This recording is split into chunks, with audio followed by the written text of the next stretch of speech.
പ്രിയമുള്ളവരെ, നമ്മൾ ക്രിസ്മസ് കാലത്തിലൂടെ കടന്നു പോവുകയാണ്. അഥവാ ക്രിസ്മസിനെ നമ്മൾ സമീപിക്കുകയാണ്.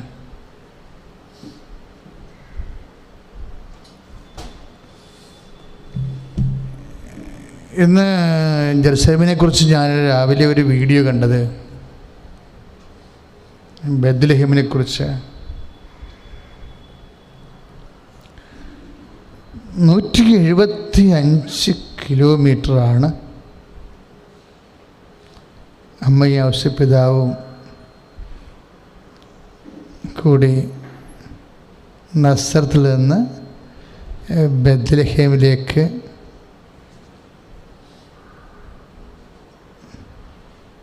യാത്ര ചെയ്തത്. ഈ അവസാന ദിവസങ്ങളിൽ, പിറവിയുടെ അവസാന ദിവസങ്ങളിൽ ആ നിറവയറുമായിട്ട് അമ്മ സഞ്ചരിച്ചത് 175 കിലോമീറ്റർ.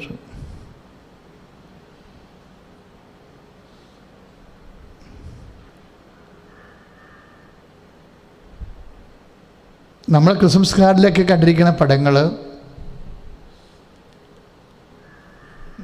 പരിശുദ്ധ അമ്മ നിറവയറുമായിട്ട് കഴുതപ്പുറത്തിരിക്കുന്നു. കഴുതയുടെ ഒരു ചരട് ഔസേപ്പിതാവ് പിടിച്ചിരിക്കുന്നു.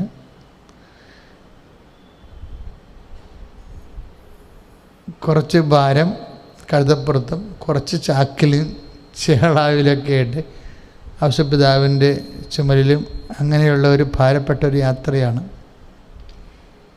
ഇപ്പം ചില ബൈബിൾ പണ്ഡിതന്മാർ പറയണത് അങ്ങനെ സംഭവിക്കത്തില്ലെന്നാണ് പറയണത്. ചുമ്മാ കലാകാരന്മാരുടെ അഭ്യാസങ്ങളാണ്.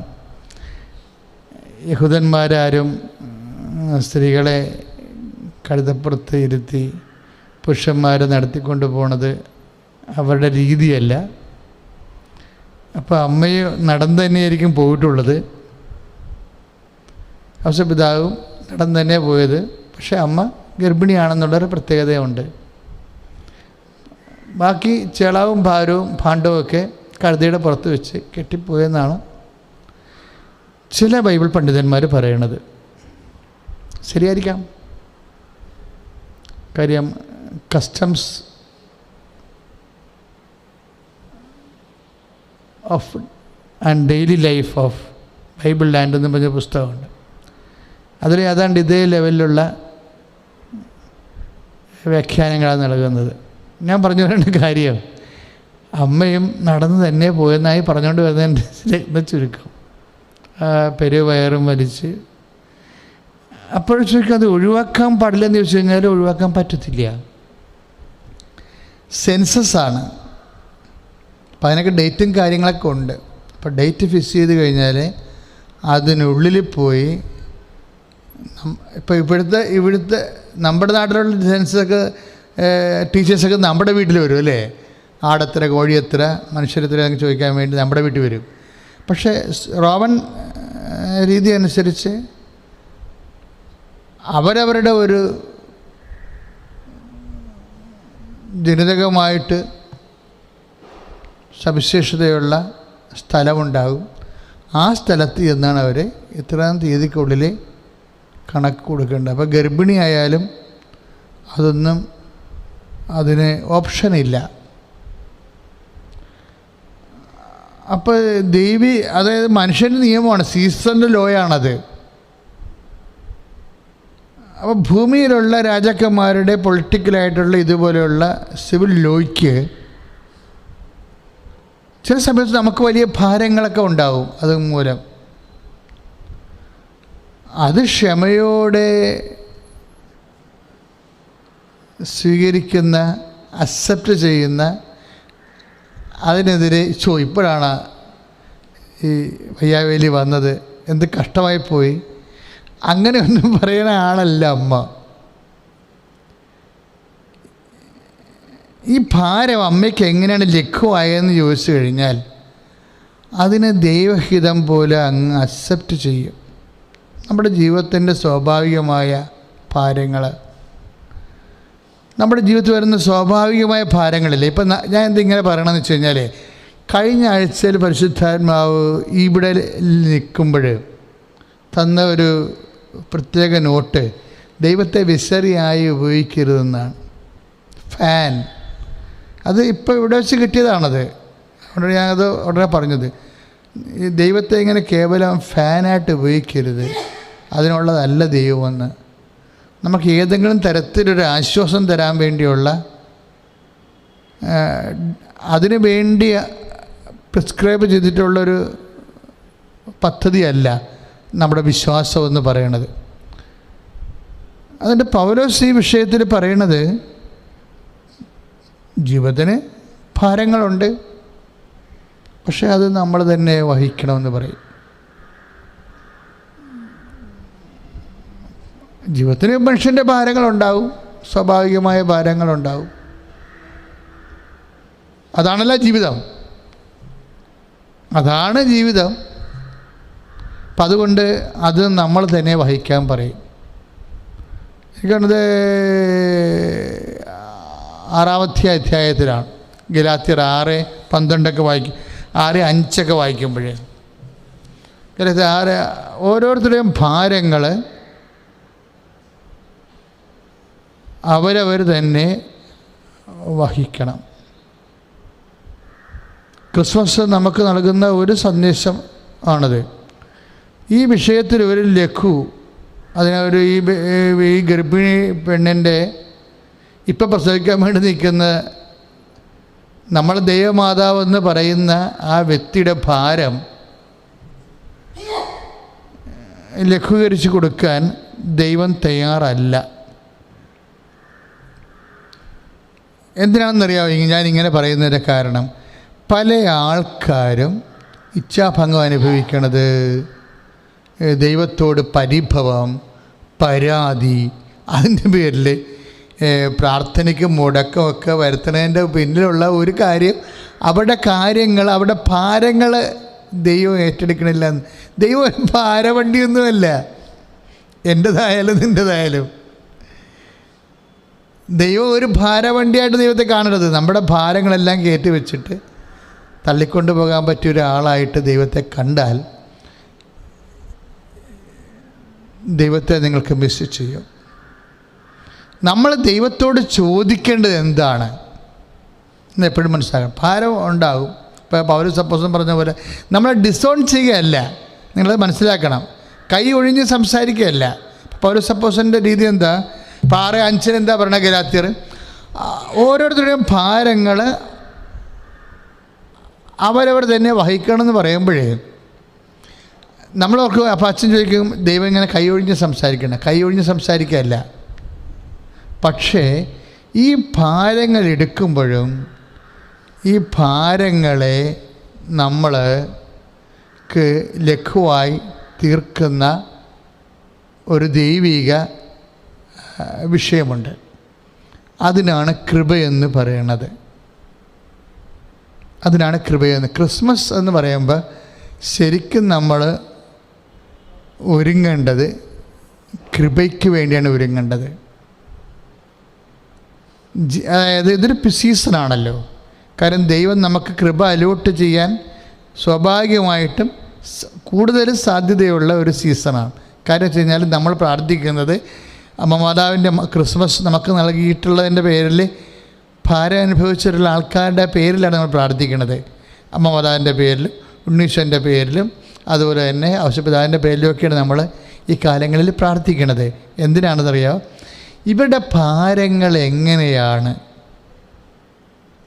ലഘുവാക്കപ്പെട്ടത്? അത് ബൈബിൾ നൽകുന്ന ഒറ്റ മറുപടി കൃപ കൊണ്ടാണ്. ഇതിന് പരാതിയില്ലാതെ വന്ന്, അതായത് ഇത് നമ്മളോർക്കുകയെ മാതാവ് ഇതൊക്കെ സഹിച്ചോ എന്നാണ് പറയണത്. ഇങ്ങനെ പറയണ കൊണ്ട് ആർക്കൊണ്ടൊക്കെ എന്തോ ഒരു ഗുണമുള്ളത് കൊണ്ടാണ് അവർ വളരെ ആധ്യാത്മികതയെ വളരെ ലഘുവാക്കി കളയാൻ വേണ്ടി മാതാവ് സഹിച്ചു, നമ്മളും ഇതിന് തിരഞ്ഞെടുക്കപ്പെടാൻ കാരണം എന്താണ്? ഇത് തിരഞ്ഞെടുക്കപ്പെടാൻ, ഇതിൻ്റെ ഉത്തരവാദിത്തങ്ങൾ നിർവഹിക്കാൻ ആവശ്യമായ ശക്തി, ദൈവശക്തി എന്ന് പറയുന്ന കൃപ ഉൾക്കൊള്ളാനുള്ള കപ്പാസിറ്റി, കഴിവ് അമ്മയ്ക്കുണ്ട്. എൻ്റെ മക്കളെ, നമ്മൾ ദൈവദൃശ്യത്തിന് വ്യാപരിക്കുമ്പോൾ നമ്മളെപ്പോഴും ശ്രദ്ധിക്കേണ്ടത് നമ്മുടെ കപ്പാസിറ്റി വർദ്ധിപ്പിച്ചുകൊണ്ടിരിക്കണം എപ്പോഴും. ഇപ്പോൾ നമ്മൾ താപനിലയം ഉണ്ടാക്കിയില്ലേ, കൽക്കരി കൊണ്ടോ വൈദ്യുതി ഉണ്ടാക്കുന്നത്. അപ്പോൾ കാര്യം നമ്മുടെ വൈദ്യുതി ഉപയോഗം ഇടുക്കി ജലവൈദ്യുത പദ്ധതിയേക്കാളും കൂടുതലായതുകൊണ്ടാണ് അങ്ങനെ വേറെ ഒരു പവർ സോഴ്സ് കണ്ടുപിടിക്കാൻ നമ്മൾ ബാധ്യസ്ഥരായത്. അതുപോലെ തന്നെ ഈ കപ്പാസിറ്റി വർദ്ധിപ്പിക്കുന്നത് അനുസരിച്ചാണ് നമ്മൾ ദൈവത്തോട് ചോദിക്കേണ്ടതും അതുതന്നെയാണ്. കഴിവ് തരാൻ വേണ്ടി പ്രാർത്ഥിക്കണം. ഇപ്പം നമ്മൾ പുൽത്തൊട്ടിയിൽ ഉണ്ണീശോയെ പോയി വണങ്ങുന്നു, അതിനുള്ള ദിവസങ്ങൾ നമ്മൾ പ്രാർത്ഥിച്ച് ഒരുങ്ങുന്നു. പക്ഷേ ഇതുപോലെ തന്നെ നമ്മൾ തന്നെ ഉണ്ണീശോയായിട്ട് കൺവേർട്ട് ചെയ്യുന്ന ഒരു വിഷയമുണ്ട്. നമ്മൾ തന്നെ ഉണ്ണീശോയായിട്ട് കൺവേർട്ട് ചെയ്യും. അതെങ്ങനെയാണ്? അത് കൃപയുടെ ബേസിലാണ്. അവൻ്റെ നാമത്തിൽ വിശ്വസിക്കുന്നവർക്കെല്ലാം ദൈവമക്കളാകാനുള്ള കഴിവ് നൽകിയെന്നാണ് കർത്താവിൻ്റെ വചനത്തിൽ എഴുതിയിരിക്കുന്നത്, അല്ലേ? ഇപ്പോൾ നമ്മൾ യോഹന്നാൻ 1:12 വായിക്കുമ്പോൾ അവൻ്റെ നാമത്തിൽ വിശ്വസിക്കുന്നവർക്കെല്ലാം ദൈവ മക്കളാകാനുള്ള കഴിവ് നൽകി. അപ്പോൾ ആ കഴിവ് നൽകണത് അപ്പോൾ നമ്മൾ ഉണ്ണീശോ ആയി ശരിക്കും പറഞ്ഞാൽ ശ്രദ്ധിക്കട്ടെ. ഹല്ലേലൂയ, യേശുവേ സ്തോത്രം, hallelujah, hallelujah, hallelujah, hallelujah, hallelujah, യേശുവേ നന്ദി, ഹല്ലേലൂയ, ഹല്ലേലൂയ, ഹല്ലേലൂയ, യേശുവേ ആരാധന, ആരാധന, ആരാധന, ഹല്ലേലൂയ, ആരാധന, ആരാധന, ആരാധന, ആരാധന, ഹല്ലേലൂയ, ഹല്ലേലൂയ, ഹല്ലേലൂയ, ഹല്ലേലൂയ, യേശുവേ മഹത്വം, മഹത്വം, മഹത്വം, മഹത്വം കർത്താവേ, ഹല്ലേലൂയ, ഹല്ലേലൂയ, ഹല്ലേലൂയ.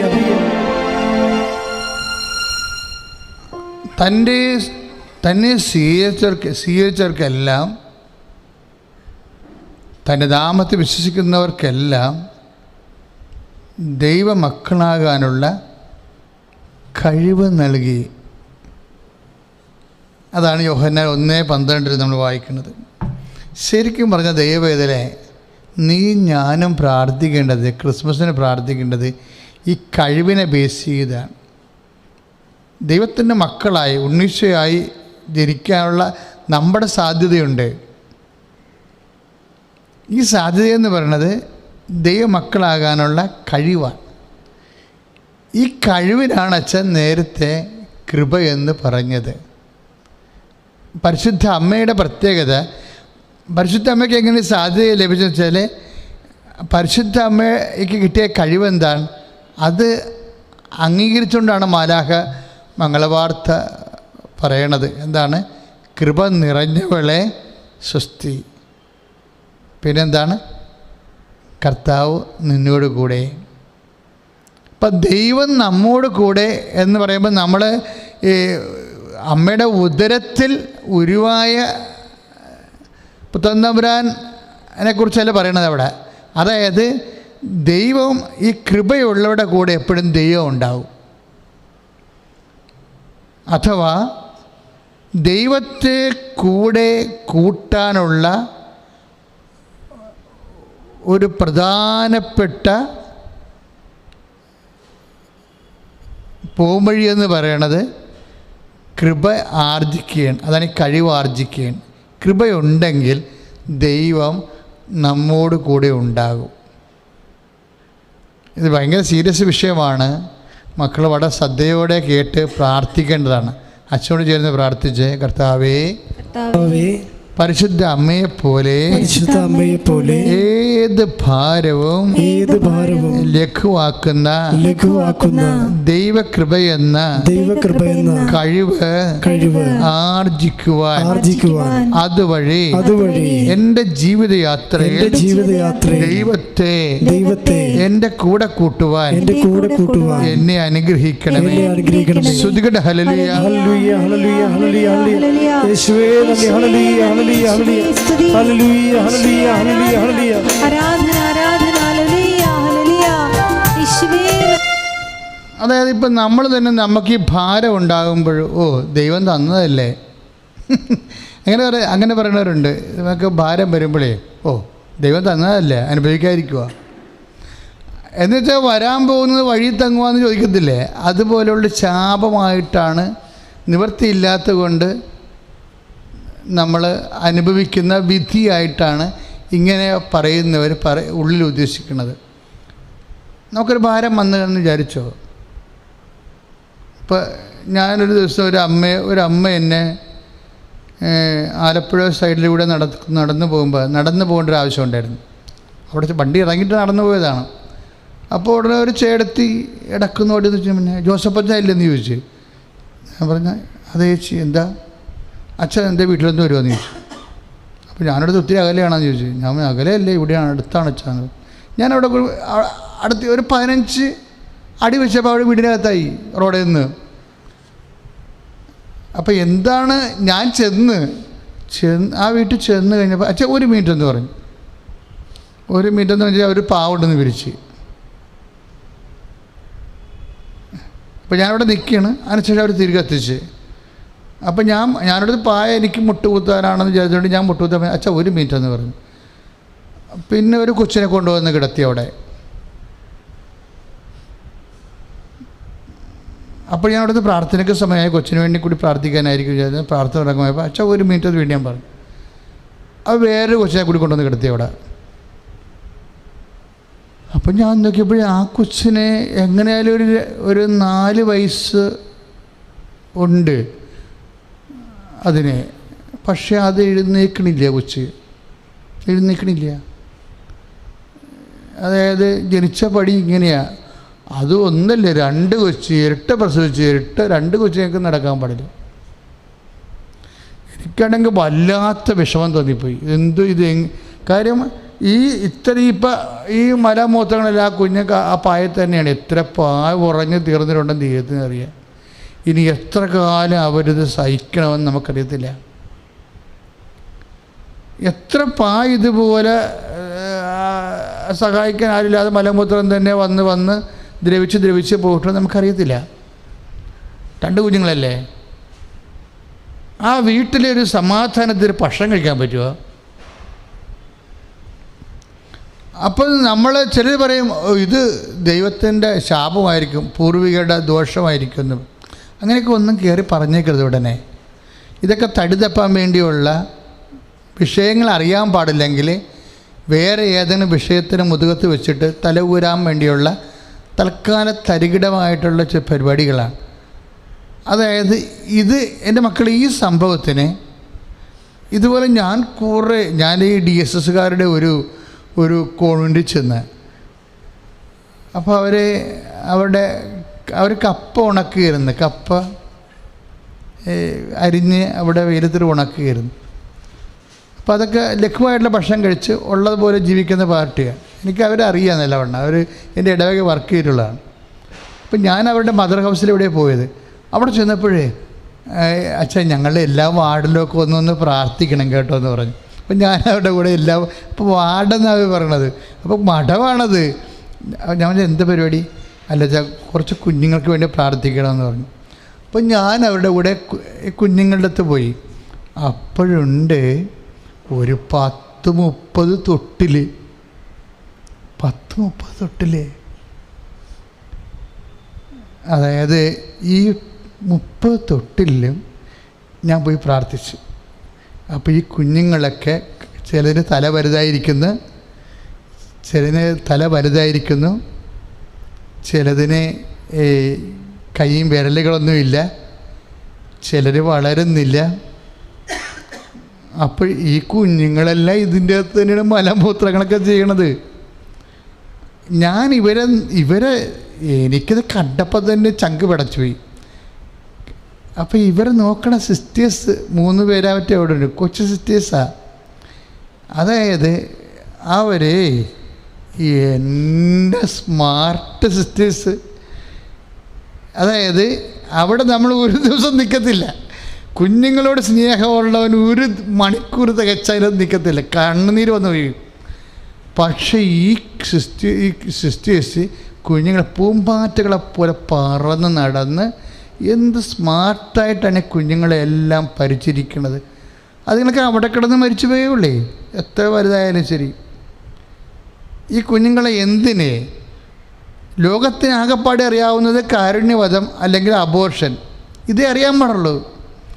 ദൈവത്തെ അംഗീകരിക്കാത്ത ഒരു ലോകത്തിന് ഈ കുഞ്ഞുങ്ങളുടെ മേലുള്ള ഒരു തീരുമാനം എന്ത് പറഞ്ഞാൽ ഒന്നെങ്കിൽ അബോർഷൻ, അല്ലെങ്കിൽ എന്താ, അല്ലെങ്കിൽ കാരുണ്യവധം, ഇതേ അറിയാൻ പാടല്ലോ. ദൈവത്തിനെ അംഗീകരിക്കാത്ത ഒരു ലോകത്തിന് ഇതേ. പക്ഷേ ദൈവത്തെ അംഗീകരിക്കുന്ന ഒരു ലോകമുണ്ട്. അവിടെ എന്താണ്, ഈ 10-30 വയസ്സുള്ള സിസ്റ്റേഴ്സ്, നല്ല മിടുക്കികളായിട്ടുള്ള ഭംഗിയുള്ള നല്ല സ്മാർട്ടായുള്ള സിസ്റ്റേഴ്സ്, അവരുടെ കുഞ്ഞുങ്ങളെക്കാൾ ഭയങ്കരമായിട്ടാണ് ഈ കുഞ്ഞുങ്ങളെ അവർ സംരക്ഷിക്കുന്നത്. അത് കണ്ടപ്പോഴേ ഞാൻ ഓർത്ത്, ഇത് എന്തൊരു ജന്മം. ഞാൻ കുഞ്ഞുങ്ങളെക്കുറിച്ചല്ല ഓർത്ത്, സത്യം പറഞ്ഞാൽ ഞാൻ ആ സിസ്റ്റേഴ്സിനെ കുറിച്ച് ഓർത്ത്. നമ്മുടെ പെങ്ങന്മാരും മക്കളുമാണ് അവിടെ പോയി നോക്കിയിരിക്കുന്നത്. എന്തിനു വേണ്ടിയാണ്? ദൈവത്തിന് വേണ്ടിയാണ് ഈ കുഞ്ഞുങ്ങളെ സംരക്ഷിക്കുന്നത്. മാതാവ് ഒരു കുഞ്ഞിനെ കൊണ്ടുപോയ പാടാണ് നമ്മൾ പഠനം. അപ്പോൾ അതുങ്ങളെല്ലാം കൂടി എത്ര കാലമാണ് കുഞ്ഞുങ്ങളെ സംരക്ഷിക്കുന്നത്. എന്നിട്ട് ഈ സിസ്റ്റേഴ്സിൻ്റെ ഉള്ളിൽ അവിടെ മുഖത്തൊക്കെ എന്തൊരു പ്രസരിപ്പാണ്. ഇന്നിപ്പോൾ അഭയ കേസിൻ്റെ വിധിയാണ്, അതൊരു വശമാണ് ശരിക്കും. പക്ഷേ എന്നിട്ട് എന്ത് ചെയ്ത് ഈ പബ്ലിക് പൊതുസമൂഹം എന്ത് ചെയ്തിരിക്കണേ, എങ്ങനെയെങ്കിലും ഈ അച്ഛന്മാരെയും സിസ്റ്ററിനെയും തൂക്കിക്കൊല്ലാൻ വേണ്ടി അങ്ങ് ഗോഗ പിടിച്ചിരിക്കുകയാണ് സോഷ്യൽ മീഡിയയിൽ. എന്നിട്ട് ക്രിസ്ത്യാനിറ്റി എന്ന് പറയുന്നത് ഇതാണെന്ന് വരുത്തി തീർക്കാനുള്ള ഭയങ്കര ശ്രമങ്ങളാണ്. പക്ഷേ നമ്മൾ തോക്കത്തില്ല. എന്താ കാര്യം? നമ്മുടെ ആൾ തോറ്റിട്ടില്ല, അതാണ് പ്രശ്നം. നമ്മൾ ഇപ്പം ഞാനൊക്കെ വീട്ടിൽ നിന്ന് പോന്നിട്ട് 45 കൊല്ലമായി. ഈ 45ാമത്തെ കൊല്ലവും നിന്നുകൊണ്ട് ഈ തുണിയില്ല കുറിച്ചൊക്കെ അറിയാം, കുറിച്ച് സംസാരിച്ചുകൊണ്ടിരിക്കുകയാണ്. തോറ്റിട്ടില്ല അവൻ തോക്കത്തില്ല.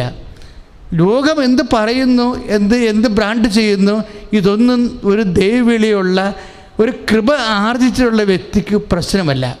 നിങ്ങൾ ഓർക്കുക, ഇത് കത്തോലിക്ക സഭയാണ്. ഒരു പക്ഷേ ഏതെങ്കിലും ഞങ്ങളിൽ ആരെങ്കിലും, ഞങ്ങളുടെ പെങ്ങന്മാർ തന്നെ, ഞങ്ങൾ ആരും ഡിസോൺ ചെയ്യണില്ല. അഭയ കേസ് പെട്ട ഒരു അച്ഛനെ ഒരു കന്യാസ്ത്രീ ഞങ്ങൾ ഡിസോൺ ചെയ്യണില്ല. അവരിപ്പോഴും അവർക്ക് എന്ത് സംഭവിച്ചാലും അവർ ഞങ്ങളുടെ സഹോദരങ്ങളാണ്. ഞങ്ങളുടെ ആങ്ങളെയും ഞങ്ങളുടെ ചേട്ടനും ഞങ്ങളുടെ അനിയത്തിയും ഒക്കെയാണ്. ഒരു പ്രശ്നമില്ല എൻ്റെ അടുത്ത്. ഞങ്ങളുടെ ഇടയിൽ മനുഷ്യൻ്റെ രീതിയിൽ ആർക്കെങ്കിലും എന്തെങ്കിലും ഫ്ലോപ്പ് സംഭവിക്കാം. ഇല്ല എന്നുണ്ടെങ്കിൽ ഇതുപോലെ ആരോപണങ്ങൾ അടിച്ചേൽപ്പിച്ചിട്ട് ജനഹിതത്തിനാണല്ലോ യേശുക്രിസ്തുവിനെ കുറിച്ചിക്കപ്പെട്ടത്.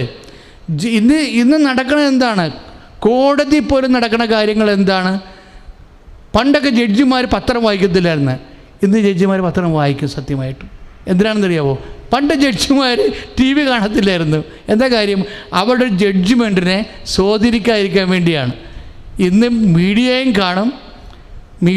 കാണും, അതുപോലെ പത്രവും വായിക്കും. മീഡിയ എന്ത് പറയും? മീഡിയ ഫ്രണ്ട്ലി ആയിട്ട് ഒരു വിധി ഉണ്ടാക്കുന്നതിനൊക്കെ ഇന്നത്തെ കാലത്ത് ഭയങ്കര പ്രലോഭനമാണ്. ഈ കാലത്തിൽ ഒരു സ്വാഭാവികമായിട്ട് അതുപോലെ തന്നെ ചില സമയത്ത് അതുകൊണ്ട് നിഷ്കളങ്കരായിട്ട് പോലും പല ആൾക്കാരും വലിയ ബലിയാടുകളായി തീരും. Anyway what ever with happen, എന്ത് സംഭവിച്ചു കൊള്ളട്ടെ. പക്ഷേ എപ്പോഴും ഓർക്കണം, ഇവരൊക്കെ ഇറങ്ങിത്തിരിക്കുമ്പോൾ ഇന്ന് നിങ്ങളുടെ മുമ്പിൽ ഒരു നോക്കുകുത്തി പോലെ നിൽക്കുന്ന ഈ വൈദികനും സിസ്റ്ററുമൊക്കെ ഇറങ്ങിത്തിരിക്കേണ്ട ഒരു കാലമുണ്ട്. അവരൊക്കെ ഇറങ്ങിത്തിരിക്കുന്ന കാലത്തും സഭയിൽ ജീവിക്കുന്ന കാലത്തുമൊക്കെ ഞാൻ ഈ 35 കൊല്ലം സഭയിൽ ജീവിച്ചുകൊണ്ട് പറയും, 45 കൊല്ലം സഭയിൽ ജീവിച്ചുകൊണ്ട് പറയുകയാണ്. ഞങ്ങളൊക്കെ വരുമാനം നിങ്ങൾക്ക് അറിയാമല്ലോ, 10 രൂപയാണ്, 10,000 രൂപയാണ്, 4,000 രൂപ ഭക്ഷണവും 6,000 രൂപ ചിലവും, അത്രയേ ഉള്ളൂ. ഈ സഭയിൽ ഇത്രയും നാൾ ജീവിച്ചിട്ട് ഞങ്ങൾക്കാർക്കും ഒരു പരാതിയില്ല, ഒരു പരിഭവവുമില്ല. ജനങ്ങളുടെ രീതിയിൽ ഞങ്ങളോട് പെരുമാറുന്നുണ്ട്, മോശമായിട്ടും നല്ലതുപോലെ. സഭ മേൽക്കടകങ്ങളിൽ നിന്ന് ഞങ്ങൾക്ക് പെരുമാറ്റം കിട്ടുന്നുണ്ട്. ഇതൊന്നും എന്താണ് ഞങ്ങളെ തളർത്താത്തത്? എന്താണ്? അതിനാണ് കഴിവെന്ന് പറയുന്നത്. ഏതെങ്കിലും ഒരു ചെറിയ മിസ്റ്റേക്ക് കണ്ടിട്ട് ഞങ്ങളാരും ആരെയും തള്ളിപ്പറയത്തില്ല. അവർ തിരിച്ചു വരും. നല്ല ബോധ്യമുണ്ട് ഞങ്ങൾക്ക്.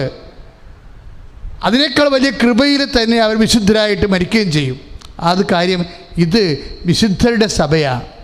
ഇത് ചില സമയത്ത് വല്ലാത്ത രീതിയിലുള്ള പീഡനങ്ങളും ചിലപ്പോൾ നമ്മളുടെ തന്നെ മിസ്റ്റേക്ക് കൊണ്ട് നമുക്ക് ശിക്ഷ ഉണ്ടാകുകയാണെങ്കിൽ തീർച്ചയായിട്ടും സന്തോഷത്തോടെ രാജ്യത്തിൻ്റെ നിയമം അനുസരിച്ചുകൊണ്ട് ഞങ്ങളത് അക്സെപ്റ്റ് ചെയ്യും.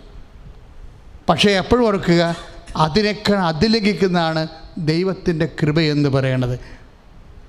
അത് നേടാനും അങ്ങനെ ഒരു ശിക്ഷ ഉണ്ടെങ്കിൽ അതിൽ അനുതപിക്കുവാനും അനുതാപത്തിലൂടെ വീണ്ടും ദൈവത്തിൻ്റെ കൃപ ആർജിക്കാനും അവർക്ക് ദൈവം കൊടുത്തിരിക്കുന്ന അവസരമായിട്ട് മാത്രമേ സഭ ഇത് കാണുന്നുള്ളൂ.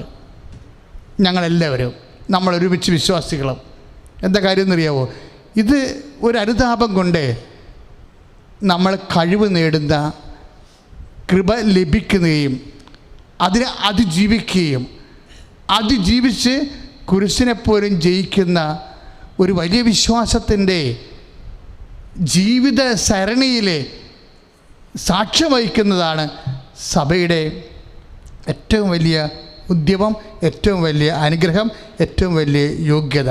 ഞാൻ പറഞ്ഞു വരുന്നത്, തൻ്റെ നാമത്തിൽ വിശ്വസിക്കുന്നവർക്കെല്ലാം ദൈവമക്കളാകാനുള്ള കഴിവ് നൽകിയെന്ന്. അപ്പോൾ ദൈവമക്കളുടെ ജോലി എന്താ? ദൈവമക്കളുടെ ജോലിയാണ് കുരിശിൽ കയറുക എന്നുള്ള ജോലി. അതാണ് സംഭവം. ഇപ്പോൾ വീടില്ലേ, ഇപ്പോൾ യോഹന്നാൻ 1:12 എന്താ പറയണത്? തൻ്റെ നാമത്തിൽ വിശ്വസിക്കുന്നവർക്കെല്ലാം ദൈവമക്കളാകാനുള്ള കഴിവ് നൽകി. എന്തിനുള്ള കഴിവാണത്? 9-ാം മാസം 7-ാം ദിവസം വലിയ വയറും വലിച്ചുകൊണ്ട് 175 കിലോമീറ്റർ സഞ്ചരിച്ച് പോയി കാലിത്തൊഴുത്തി കിടന്ന് പ്രസവിക്കാനുള്ള കഴിവാണ്. അതാണ് കഴിവ്. ലോകത്തിൻ്റെ കഴിവെന്ന് പറയുമ്പോൾ നമുക്കറിയാമല്ലോ, ആ കഴിവല്ല ഇത്. കൃപയുടെ കഴിവെന്ന് പറയണത്. ശ്രദ്ധിക്കട്ടെ. Hallelujah hallelujah hallelujah hallelujah hallelujah യേശുവേ നന്ദി. Hallelujah hallelujah hallelujah hallelujah hallelujah hallelujah hallelujah യേശുവേ നന്ദി. പരിശുദ്ധ പരമദിവ്യകാരുണ്യത്തിന് ആരാധനയും സ്തുതിയും പുകഴ്ചയും ഉണ്ടായിരിക്കട്ടെ. അച്ഛൻ എന്താ പറഞ്ഞുകൊണ്ട് വരുന്നത് വെച്ചാൽ, ജീവിതത്തിൽ എന്തെങ്കിലും ഭാരം ഉണ്ടാകുമ്പോൾ, 2 കുഞ്ഞുങ്ങളുടെ കാര്യം ഞാൻ പറഞ്ഞില്ലേ, ഇപ്പം നമ്മളുടെ കയ്യിൽ നിന്ന് വന്ന അപരാധമായാലും അബദ്ധമായാലും അതിലെന്താണ് ഉണ്ടാകുന്ന ഭാരമായാലും എന്ത് ഭാരമായാലും ഇതൊന്നും കർത്താവിൻ്റെ തോളെ വെച്ച് കൊടുക്കരുതെന്നാണ് ബൈബിൾ പറയണത്. കർത്താവ് തന്ന ഭാരമാണെന്ന് പറയരുതെന്ന്. നമ്മുടെ പലരും അങ്ങനെയല്ല പറയണത്. എന്തെങ്കിലും സംഭവിച്ചു കഴിഞ്ഞാൽ, ഓ ദൈവം തന്നതല്ലേ.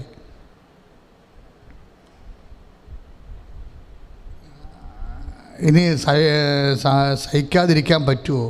ജെറമിയ ഈ വിഷയത്തിൽ ഒരു നിലപാടെടുത്തിട്ടുണ്ട്. ജെറമിയ 33-ന്റെ 34, അതായത് ജെറമിയ 23-ന്റെ 33-34 വചനങ്ങൾ. ജെറമിയ 23-ാം അധ്യായം 33-34 വചനങ്ങൾ. കർത്താവിൻ്റെ ഭാരമെന്ന് പ്രവാചകനോ പുരോഹിതനോ ജനത്തിലാരെങ്കിലുമോ പറഞ്ഞാൽ അവനെയും അവൻ്റെ കുടുംബത്തെയും ഞാൻ ശിക്ഷിക്കുക. മനസ്സിലായില്ലേ? അതെ. ഇപ്പം 2 കുഞ്ഞുങ്ങളുടെ കാര്യം കർത്താവ് തന്നാണെന്ന് അല്ല കർത്താവ് എനിക്കൊരു പണി വെച്ചെന്ന് പറഞ്ഞേക്കുന്നതാണ് പറയണത്. ഭാരത്തെ സമീപിക്കുന്ന രീതിയുണ്ട്. അത് 33 അതിനേക്കാൾ രസമാണ്. കർത്താവ് എന്താണ് ഫലമേൽപ്പിച്ചത് എന്ന് ജനത്തിലാരെങ്കിലുമോ പ്രവാചകനോ പുരോഹിതനോ ചോദിച്ചാൽ നീ പറയണം, കർത്താവ് അരുളി ചെയ്യുന്നു, നിങ്ങൾ തന്നെയാണ് ആ ഭാരം, നിങ്ങളെ ഞാൻ വലിച്ചെറിയോ. കാര്യം വെച്ച് കഴിഞ്ഞാൽ എന്താ പ്രശ്നം? ദൈവത്തിന് നമ്മൾ ഭാരമായി മാറണത് എപ്പോഴാണ് ദൈവത്തിന് ഭാരമായി മാറണത്? നമ്മൾ ദൈവത്തിന് ഭാരമായി മാറണത് എപ്പോഴാണ്? അങ്ങനെ സംഭവമുണ്ട്. നമ്മൾ പറയണ ഭാരം എന്താണ്?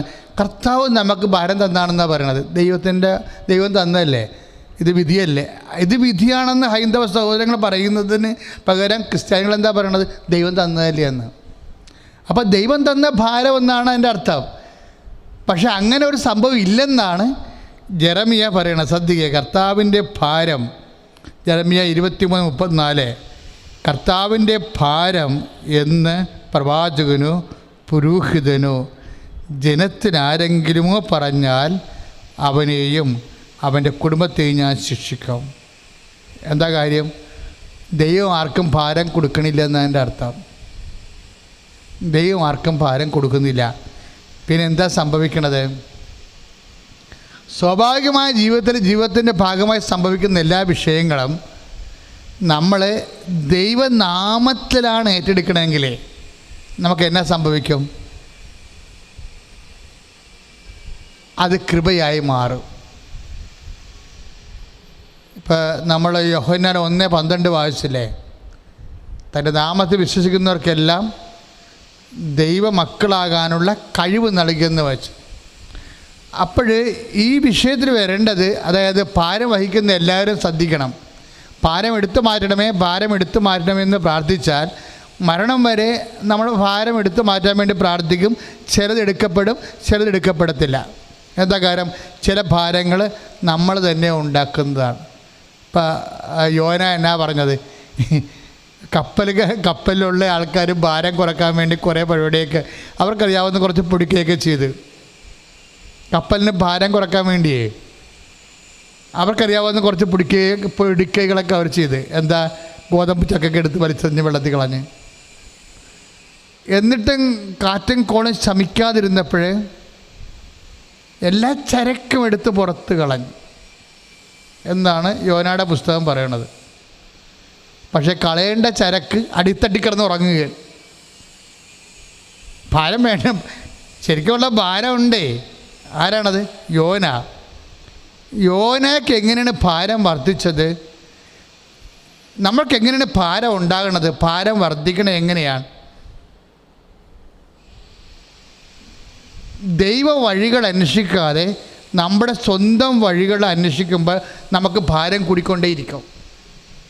യോനയോട് പറഞ്ഞാണ് മര്യാദക്ക് നിനവിൽ പോകാൻ.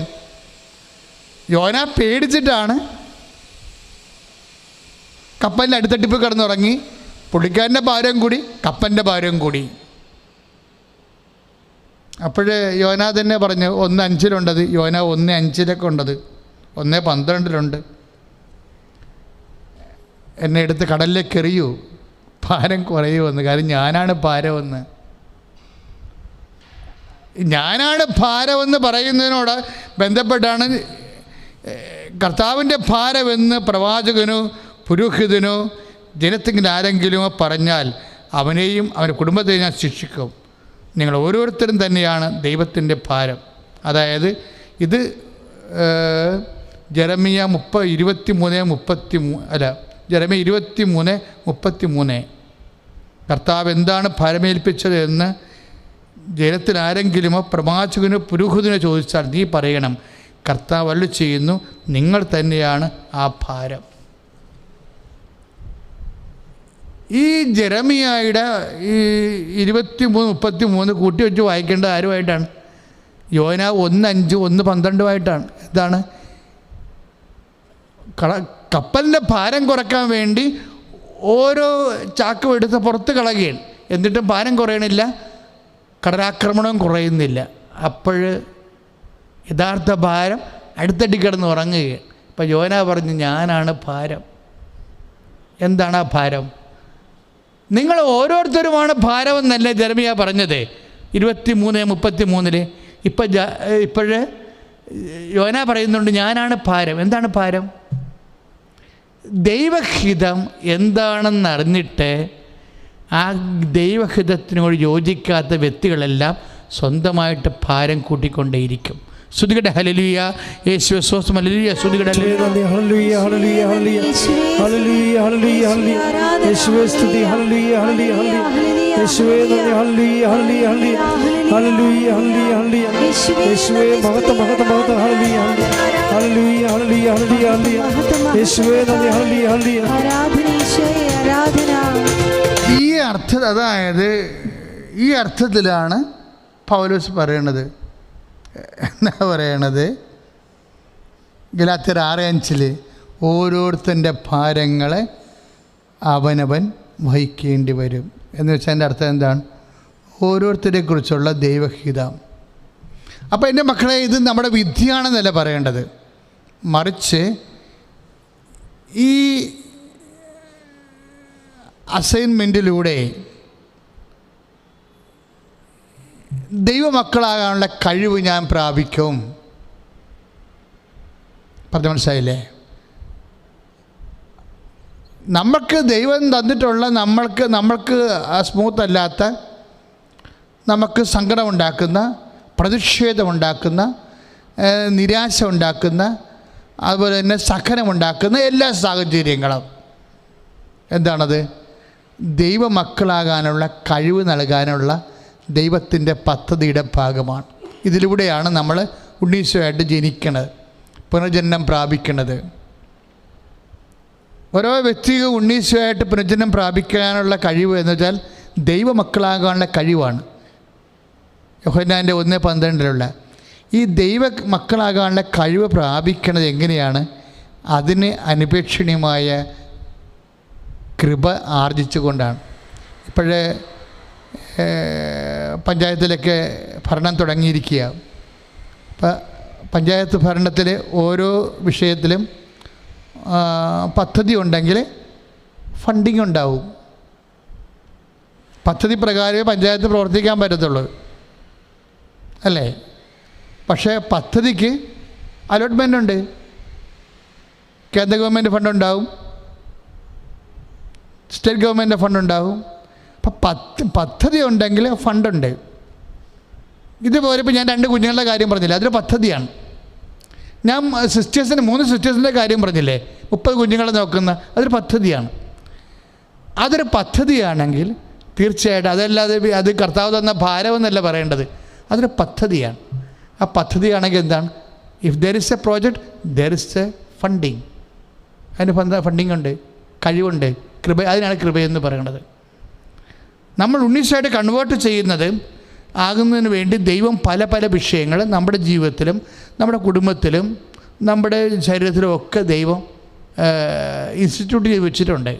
ഇപ്പോൾ നമ്മുടെ കുടുംബത്തിൽ തന്നെ ഇപ്പോൾ ചില ആൾക്കാരുണ്ട്, പാകോടമ്പടി കൊന്നെന്ന് പറഞ്ഞാൽ ചെയ്യത്തില്ല. എന്താ കാര്യം? അവരെന്താ കൊന്നത്? ഈ പാക ഉടമ്പടി ചെയ്യാത്തതെന്നാണ് അപ്പന്മാർ. ചില അപ്പന്മാർ, എല്ലാ അപ്പന്മാരല്ല. ഞാൻ മനസ്സിലാക്കിയെടുത്തോളം ഇത്രയും നാളുള്ള ഒത്തിരിയേറെ കംപ്ലയിൻറ്റുകളും പ്രാർത്ഥനകളും ഇവിടെ വന്നിട്ടുണ്ട്. പാക ഉടമ്പടി ചെയ്യണില്ല, അത് കാരണം മാറി താമസിക്കാൻ പറ്റണില്ല, ഞങ്ങൾക്ക് വല്ല ഉണ്ടോ ഇല്ലയോ എന്ന് അപ്പം പറയണമില്ല. ഉണ്ടെങ്കിൽ അതനുസരിച്ച് ഞങ്ങൾക്ക് പിന്നെ കടം മേടിച്ചാൽ മതിയല്ലോ. ഇപ്പോൾ ഉണ്ടോ ഇല്ലയോ നമുക്ക് അത് തുറന്ന് പറയത്തുമില്ല. അപ്പോഴേ അതിൻ്റെ അർത്ഥം എന്ന് വെച്ചാൽ ആ മനുഷ്യൻ അനീതി ചെയ്യാൻ ആഗ്രഹിക്കുന്നതിൻ്റെ അർത്ഥം. ഞാൻ ഇത്രയും നാളെ മനസ്സിലാക്കിയ ഒരു അവസ്ഥ ഇതാണ്. അതായത് പാക ഉടമ്പടിയെക്കുറിച്ച് സംസാരിക്കാത്ത അപ്പൻ അങ്ങേർക്കൊരു 65 വയസ്സ് കഴിഞ്ഞിട്ടുണ്ടെങ്കിൽ അങ്ങേര് എന്തോ ദുഷ്ടലാക്ക് ഉദ്ദേശിക്കണം എന്നാണ് ഞാൻ മനസ്സിലാക്കിയിരിക്കുന്നത്. അപ്പം അങ്ങനെ മരണശേഷം മിക്കവാറും മക്കൾ കടിപിടി കൂടുമെന്ന കാര്യത്തിൽ ഒരു സംശയമില്ല. അല്ലെങ്കിൽ ആ ജീവനാന്തവർ മിണ്ടാതെങ്കിലും നടക്കും. സ്വന്തം മക്കളെ ജനിപ്പിച്ചിട്ട് പരസ്പരം അടുപ്പിച്ചിട്ട് അപ്പന്മാർക്ക് എന്നാ കിട്ടാനാ? ഇനി നിങ്ങൾ ഒരാൾക്ക് കൂടുതൽ കൊടുത്ത് ഒരാൾക്ക് കുറച്ച് കൊടുത്ത കൊണ്ട് നിങ്ങൾക്ക് തോന്നുന്നുണ്ടോ ദൈവം ഏത് ഭാഗത്ത് നിൽക്കുന്നു, അവനല്ലേ സമാധാനം അനുഭവിക്കത്തുള്ളൂ? അപ്പോഴേ ഏതെങ്കിലും മക്കളോട് പ്രത്യേകിച്ച് പിന്നെ ചില അപ്പന്മാരുണ്ട് എന്ന് വെച്ച് കഴിഞ്ഞാൽ അവരുദ്ദേശിക്കുന്ന ഇതാണ്, എൻ്റെ ആശുപത്രി നോക്കിയതും എൻ്റെ ചിലവെല്ലാം എടുത്തത് ഇളയ മകനാണ് അല്ലെങ്കിൽ മൂത്ത മകനാണ്. ദാറ്റ്സ് ഓക്കെ, അതിലൊക്കെ മനസ്സിലാവുന്ന വിഷയമാണ്, അങ്ങനെ നിങ്ങൾക്ക് ചെയ്യാം.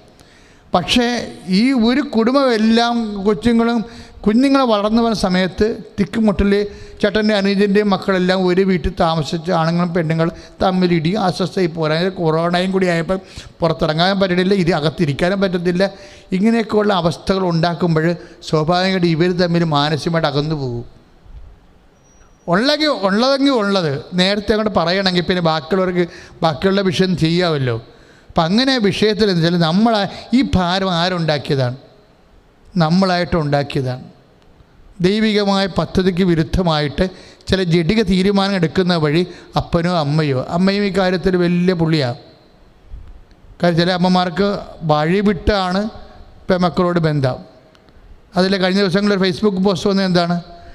മകൾ പെര വെക്കുകയാണെങ്കിൽ ഹായ്, മകൻ പെര വെച്ചാൽ ഓഹോ. രണ്ട് പറയണ അമ്മയാണ്, അമ്മയുടെ പ്രതികരണമാണ്. ഒരു കാർട്ടൂൺ ഞാൻ വായിച്ചതാണ് ഈ ദിവസങ്ങളിൽ. മകൻ പെര വെച്ചെന്ന് കേട്ടപ്പോൾ മകൾ പെര വെച്ചെന്ന് ഹായ് എന്ന് പറയും, ആരമ്മ പറയും. മകൻ പെര വെച്ച ഓഹോ, ഏതാണ്ട് ഒരു ഇരുത്തിയിട്ടൊരു ഓഹോ. അപ്പോൾ എന്തിനാ ഇത്? നിങ്ങളുണ്ടാക്കുന്ന ഭാരമാണിത്. ഈ ഭാരം ഞാനിങ്ങനെ പറയണമെന്ന് വെച്ചാൽ, ഇതുകൊണ്ട് ക്രിസ്മസിൻ്റെ കൃപ ആർജിക്കാൻ ബുദ്ധിമുട്ടാണ്. നിങ്ങൾ സ്വയമായിട്ട് കുടുംബത്തിൽ ഭാരം ഉണ്ടാക്കുന്നു, മക്കൾക്ക് ഭാരം ഉണ്ടാക്കി കൊടുക്കുന്നു. അപ്പം അങ്ങനെ വരുമ്പോഴെന്താ പ്രശ്നം വെച്ചാൽ, ഇതുപോലെ മക്കളും ചെയ്യുന്നുണ്ട് മാതാപിതാക്കന്മാരോട്. അച്ഛൻ എന്താണ് മാതാപിതാക്കന്മാരെ കുറിച്ച് പറയുന്നത്? ഞങ്ങളിവിടെ അനുഭവിക്കുന്ന കാര്യം അച്ഛനറിയാവുക. മക്കളായിരിക്കും അവിടെ വില്ലന്മാർ. അതുകൊണ്ട് അമ്മ അങ്ങനെ പറയണത്. മക്കളെ, മാതാപിതാക്കന്മാരൊക്കെ ആയാലും ഭാരം ഉണ്ടാക്കി കൊടുക്കേണ്ട കാര്യമില്ല. കാര്യം അങ്ങനെ ഉണ്ടായാലും എന്താ പ്രശ്നം വെച്ചാൽ, ദൈവത്തിൻ്റെ ഫണ്ടിങ് ഉണ്ട്, കൃപ അലോട്ടിങ്, അത് കിട്ടാണ്ട് വരും. അപ്പോൾ ദൈവം കൈവിട്ടാൽ പിന്നെ നിങ്ങൾ എന്തെല്ലാം കുസ്തി കാണിച്ചൊരു കാര്യമില്ല. അഥവാ നിങ്ങളങ്ങനെ കാണിക്കുന്നുണ്ടെങ്കിൽ അത് ദൈവത്തെ മറന്ന് ആണ് കാണിക്കുന്നത്. ഇപ്പോൾ ചെറിയ നോൻപ് കാലമാണ്, നമ്മൾ ഉപവാസം എടുക്കുന്നവരുണ്ട്. പക്ഷെ ഉപവാസം എടുക്കുന്നവരുണ്ടെങ്കിലും നബൂഖദ്നേസർ രാജാവിൻ്റെ ഉപവാസത്തെക്കുറിച്ച് ഈ ദിവസം ഇവിടെ അച്ഛൻ വായിക്കണം ഞാൻ കേട്ടായിരുന്നു. അല്ല, ഇവിടെ പള്ളിയിൽ ഞാൻ കുർബാനയൊക്കെ കൂടുകയായിരുന്നു. നബൂഖദ്നേസർ രാജാവ് ഉപവസിക്കാൻ പോയി. എങ്ങനെ ഉപവസിച്ചെന്നറിയാമോ? നമ്മുടെ ദാനിയേലിനെ പിടിച്ച് കൊണ്ട് കിണറ്റിട്ടച്ച് ഉപവസിക്കാൻ പോയെന്ന്. ഇങ്ങനെയുള്ള ഉപവാസങ്ങളുണ്ട്. ദാനിയേലിൻ്റെ പുസ്തകത്തിലുണ്ട്, അത് രസമാണത്. ദാനിയേലിൻ്റെ പുസ്തകം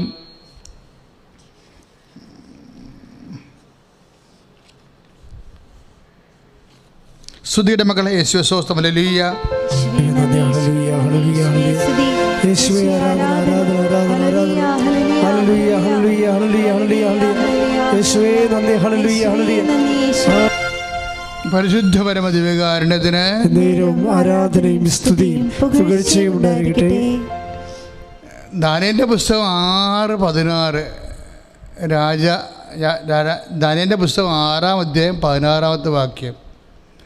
രാജാവ് കൽപ്പിച്ചതനുസരിച്ച് ദാനിയേലിനെ കൊണ്ടുവന്ന് സിംഹങ്ങളുടെ കുഴിയിലേക്ക് എറിഞ്ഞു.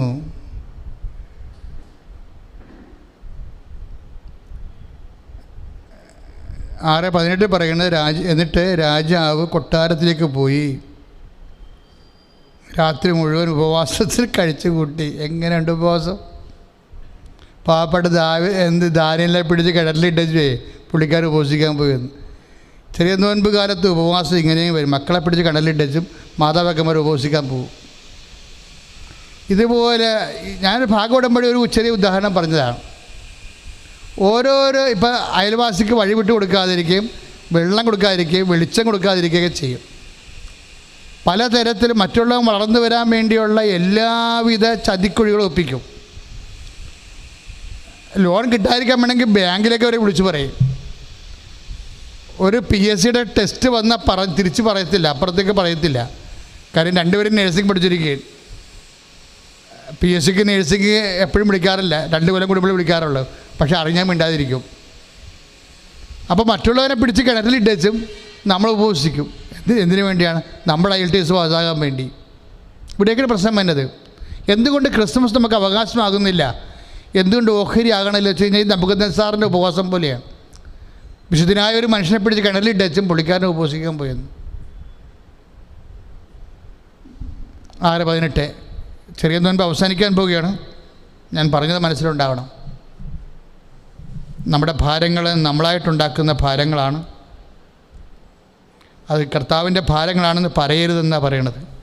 ഇനി ജീവിതത്തിൽ ജന്മന എന്തെങ്കിലും ഭാരമുണ്ടെങ്കിൽ ആ ദൈവത്തിൻ്റെ പദ്ധതിയായിട്ട് കഴിവ് വർദ്ധിപ്പിക്കാനുള്ള ഒരു ദൈവിക പദ്ധതി, വെറും പദ്ധതിയല്ല, വിധിയല്ല.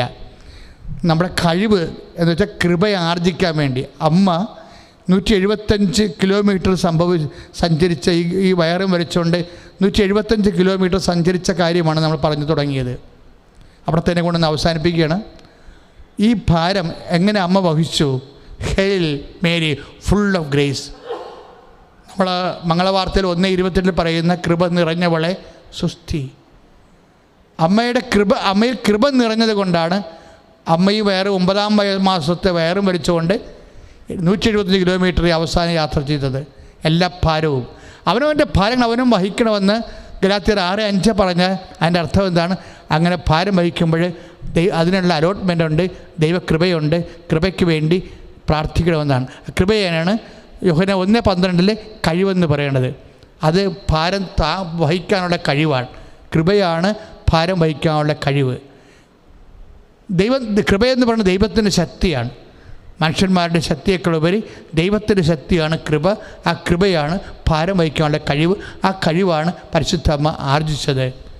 പ്രാർത്ഥിക്കാം. നല്ലവനായ ദൈവമേ, പരിശുദ്ധ അമ്മയെ പോലെ എല്ലാ ഭാരവും ജീവിതം നൽകുന്ന എല്ലാ ഭാരവും വഹിക്കാനുള്ള കൃപയാകുന്ന കഴിവ് ഞങ്ങൾക്ക് ഈ ആരാധനയിലൂടെ ഇപ്പോൾ ലഭിക്കുവാൻ പരിശുദ്ധ കുർബാനയിൽ നിന്ന് ഞങ്ങൾക്ക് കൃപയും കഴിവും ലഭിക്കുവാൻ അമ്മേ ഞങ്ങൾക്ക് വേണ്ടി മാധ്യസ്ഥം വഹിക്കണം. Hallelujah, hallelujah, hallelujah, hallelujah. യേശുവേ നന്ദി. Hallelujah, hallelujah, hallelujah, hallelujah, hallelujah, hallelujah. പരിശുദ്ധ പരമദിവ്യകാരുണ്യത്തിന് എന്നേരവും ആരാധനയും സ്തുതിയും പുകഴ്ചയും ഉണ്ടായിരിക്കട്ടെ. മക്കളെ സന്തോഷിക്കുക. നമ്മൾ ആരാധന ഈശോ അനേകം മക്കളെ സുഖപ്പെടുന്നതായിട്ട് നമ്മുടെ യൂട്യൂബിലെ കൃപാസനത്തിൻ്റെ ഗൂഗിൾ മീറ്റിലൊക്കെ ജനങ്ങൾ ഇപ്പോഴും സാക്ഷ്യം പറഞ്ഞുകൊണ്ടിരിക്കുകയാണ്. എപ്പോഴും 4 സാക്ഷ്യം വെച്ച് നമ്മൾ യൂട്യൂബിൽ ഇടുന്നുണ്ട് എല്ലാ ദിവസവും. നിങ്ങളൊന്ന് ചിന്തിച്ച് നോക്കിയേ, 4 സാക്ഷ്യം വെച്ച് ഇപ്പോഴും എല്ലാ ദിവസവും ഇടുകയാണ്. അപ്പോൾ എന്തുമാത്രം അനുഗ്രഹങ്ങളും ജനങ്ങൾക്ക് കിട്ടുന്നുണ്ട്. ആ ഒരു അൾത്താരയിൽ നിന്നാണ് ഇപ്പോഴും നിങ്ങളുടെ ജീവിത ആവശ്യങ്ങൾ സമർപ്പിച്ചുകൊണ്ട് പ്രാർത്ഥിക്കാൻ അച്ഛൻ നിങ്ങളോട് അപേക്ഷിക്കുന്നത്. കർത്താവ് ജ്വലിച്ച് നിൽക്കുന്ന സമയത്ത് തന്നെയാണ് 2004 അമ്മ പ്രത്യക്ഷപ്പെട്ടത്. അപ്പോൾ അമ്മ അവിടെ ഉണ്ടായിരുന്ന ആൾ പ്രത്യക്ഷപ്പെടുകയാണ് ചെയ്യണത്. 2 കാര്യങ്ങളേ ഉള്ളൂ. അപ്രത്യക്ഷമായിട്ട് അവിടെ നിൽക്കും ആൾ ആരാധനയുള്ളപ്പോഴേ. കൃപാസനം സംഭവിച്ചത് അപ്രത്യക്ഷമായിട്ട് നിന്ന ആൾ പ്രത്യക്ഷപ്പെട്ടു. അത് തന്നെയാണ് എപ്പോഴും നടക്കുന്നത്. എല്ലാ ആരാധനയിലും അമ്മ നമ്മുടെ കൂടെ ഉണ്ട്. ആ ഒരു ബോധം കൃപാസനം അൾത്താരയിൽ ആരാധന കൂടുന്നവർക്കുണ്ടാകണം. എപ്പോഴും പ്രത്യക്ഷപ്പെടുന്നില്ലെന്നേ ഉള്ളൂ, പക്ഷെ ആളിവിടെ ഉണ്ട്. ആ ഒരു ബോധത്തിൽ അമ്മയോട് പ്രാർത്ഥിക്കുക. അമ്മേ, ഈ ഭാരങ്ങളെല്ലാം 2 തരത്തിൽ നമുക്ക് ദൈവം നമ്മളെ അനുഗ്രഹിക്കും. ഒന്ന്, ഇപ്പം നീ രോഗിയാണെങ്കിൽ നിന്നെ സുഖപ്പെടുത്തുമ്പോൾ അത് ബ്ലെസ്സിങ്സാണ്. ചിലപ്പോൾ നിന്നെ രോഗിയാകാം, ചിലപ്പോൾ അത് കണ്ടിന്യൂ ചെയ്യാൻ പറയും. പക്ഷേ അപ്പോഴും നിനക്ക് കഴിവ് കിട്ടും, കൃപയുടെ കഴിവ് കിട്ടും, അതിനെ അതിജീവിക്കാനുള്ള. ആ ഓരോരുത്തരുടെ ആധ്യാത്മിക നിലവാരം അനുസരിച്ചുകൊണ്ട് ദൈവം അവരോട് ആനുകൂല്യം കാണിക്കും. ചിലർക്ക് കഴിവ് നൽകും, ചിലർക്ക് കൃപ അനുഗ്രഹം നൽകും. എന്തായാലും രണ്ടും നമുക്ക് അനുഗ്രഹമാണെങ്കിൽ ഈ ജീവിതത്തിന് നമുക്ക് പ്രയോജനം ചെയ്യും.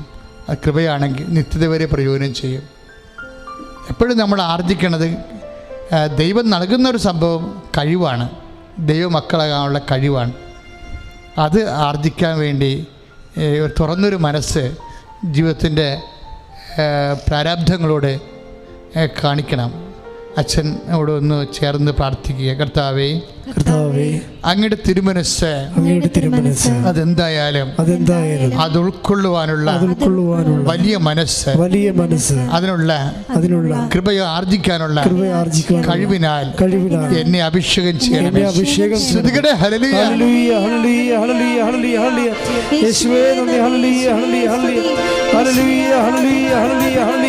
പരിശുദ്ധ പരമദിവ്യകാരുണ്യത്തിന് ആരാധനയും സ്തുതിയും പുകഴ്ചയും ഉണ്ടായിരിക്കട്ടെ. പ്രിയപ്പെട്ടവരെ, ഞാൻ എപ്പോഴും കർത്താവിനോട് പ്രാർത്ഥിക്കുന്നൊരു കാര്യമുണ്ട്. എന്താണ്? കർത്താവേ, നിൻ്റെ വിശുദ്ധ പൗരോഹിത്യത്തെ മഹത്വപ്പെടുത്തണമേ എന്ന്.